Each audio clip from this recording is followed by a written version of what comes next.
Hi friends, எல்லோருக்கும் வணக்கம். எல்லோரும் எப்படி இருக்கீங்க? நல்லா இருக்கீங்களா? இன்றைக்கி அந்த கதையோட அடுத்த பகுதி தான் பார்க்க போகிறோம்.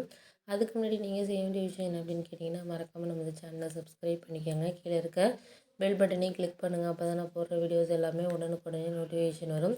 ஸோ மறக்காமல் சேனலை சப்ஸ்கிரைப் பண்ணிவிட்டு வீடியோ பாருங்கள் ஃப்ரெண்ட்ஸ். வாங்க நம்ம கதைக்குள்ளே போகலாம். நான் அதுக்கப்புறம் மாமா வீட்டில் இந்த மாதிரி எதுவும் செய்ய வேணாம், பண்ண வேண்டாம் அப்படின்னு சொன்னோன்னே எங்கள் அம்மாவுக்கு கோவம் வந்துடுச்சு. ஒரு மாதிரி எதுவும் சொல்ல முடியாத மாதிரி அமைதியாகிட்டாங்க. ஆனால் எனக்கு சந்தோஷம் தான், நம்ம தம்பி தைரியமாக பேசியிருக்கானேங்கிறப்ப எனக்கு கொஞ்சம் சந்தோஷமாக தான் இருந்துச்சு. அதுக்கு முன்னாடி இவன் என்ன சொல்ல போகிறானோ, இவன் செஞ்சானா கண்டிப்பாக என் ஒய்ஃப் என்ன சொன்னாங்கன்னா, உங்கள் தம்பி ஏதாச்சும் செய்முறை செய்ய போகிறாரு, உங்களை உங்கள் மாமா தப்பாக நினச்சிக்க போகிறாரு பாருங்க அப்படின்னோடனே நான் மட்டும் சொன்னேன், என் தம்பிகிட்ட நான் எடுத்து சொல்லுவேன், அவன் கண்டிப்பாக கேட்பான் பாரு அப்படின்னோடனே அதோட என் தம்பியோட ஒய்ஃபும் ஒரே விதத்தை சொல்லிட்டு, நீங்கள் சொல்கிறது மாமா கரெக்டு, நீங்கள் அப்படி செய்யாதவங்களுக்கு நம்ம செய்யுங்கிற அவசியம் கிடையாது அப்படின்னு சொல்லிட்டு அந்த பொண்ணு எனக்கு சப்போர்ட் பண்ணதுனால இவன் அந்த அளவுக்கு இல்லைன்னா எங்கள் அம்மா பேச்சை கேட்டுட்டு அவனும் கண்டிப்பாக செய்கிறதுக்கு தயாராகிருப்போம் அப்படின்னோடனே ஒரு 2-3 நாளைக்கு அப்புறம் எங்கள் அம்மா என்கிட்ட தனியாக பேசினாங்க. உங்ககிட்ட நான் ஒன்று சொல்கிறேன், நீ தப்பாக நினச்சிக்காதடா.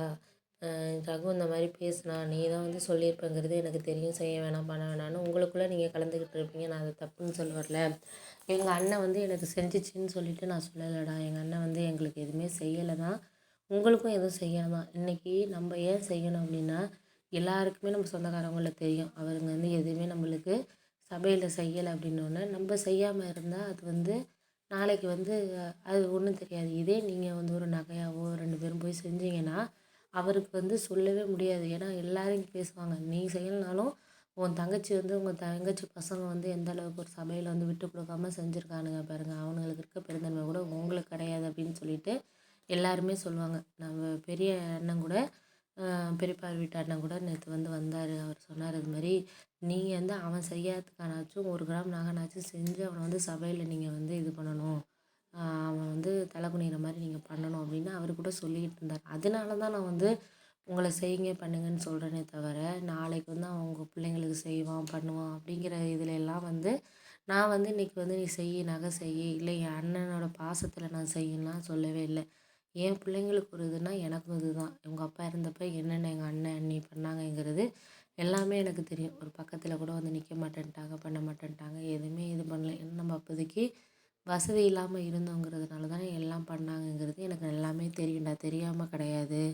நான் என்ன சொல்கிறேன்னா, ஒரு விஷயம் இப்போதைக்கு சரியில்லை அப்படின்னா அதை நம்ம சரிப்படுத்துறதுக்கு என்ன பண்ணணுங்கிறத தான் நம்ம பார்க்கணும். அன்றைக்கி நம்ம கஷ்டப்பட்டோம், பண்ணோம், செஞ்சோம், நம்மளுக்கு யாரெல்லாம் உதவி பண்ணாங்களோ அவங்களுக்கு இப்போயுமே நம்ம முடிஞ்ச அளவுக்கு நம்ம ஹெல்ப் பண்ணிக்கிட்டு தான் இருக்கிறோம். நம்ம தாத்தாவுக்கு எல்லாருக்குமே இப்போ வரைக்கும் ஹாஸ்பிட்டல் செலவு எல்லாமே நீங்கள் தான் பார்க்குறீங்க, நான் இல்லைங்கலை.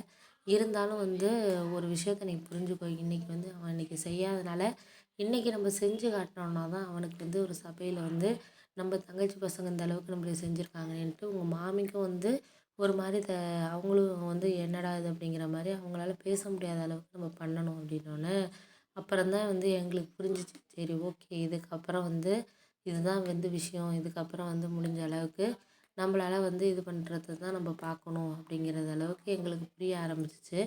அதுக்கப்புறம் எனக்கு கொஞ்சம் மனசு அம்மா அது மாதிரி கேட்டோன்னே கொஞ்சம் கஷ்டமாயிட்டு, சரி ஓகே அப்படின்னு சொல்லிட்டு நான் அதுக்கப்புறம் என் தம்பி ஒய்ஃபை கூப்பிட்டு பேசினேன்.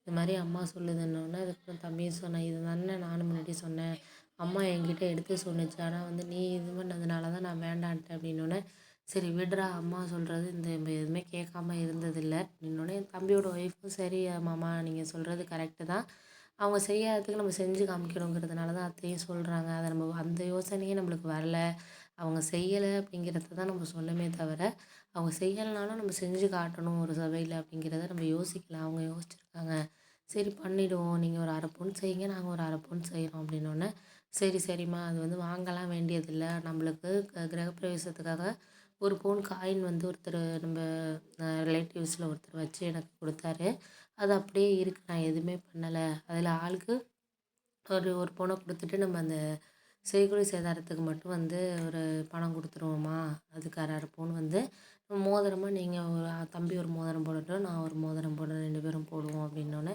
சரி மாமா நீங்கள் போய் எடுத்துகிட்டு வரீங்களா என்னன்னு சொல்லிட்டு கேட்டோன்னே, சரி மாமா நாங்கள் எடுத்துகிட்டு வந்துடுறோம், நாளைக்கு போயிட்டு நானும் அக்காவும் போயிட்டு எடுத்துகிட்டு வரோம் அப்படின்னோடனே, சரி நீங்கள் போயிட்டு வாங்க, போயிட்டு என்ன ஏதுன்ட்டு பார்த்துக்கிட்டு ஒரு அளவு நல்ல டிசைனாக மட்டும் பார்த்து எடுத்துக்கோங்க. கொஞ்சம் அழுத்தமாக இருக்கிற மாதிரி பார்த்து எடுத்துக்கோங்க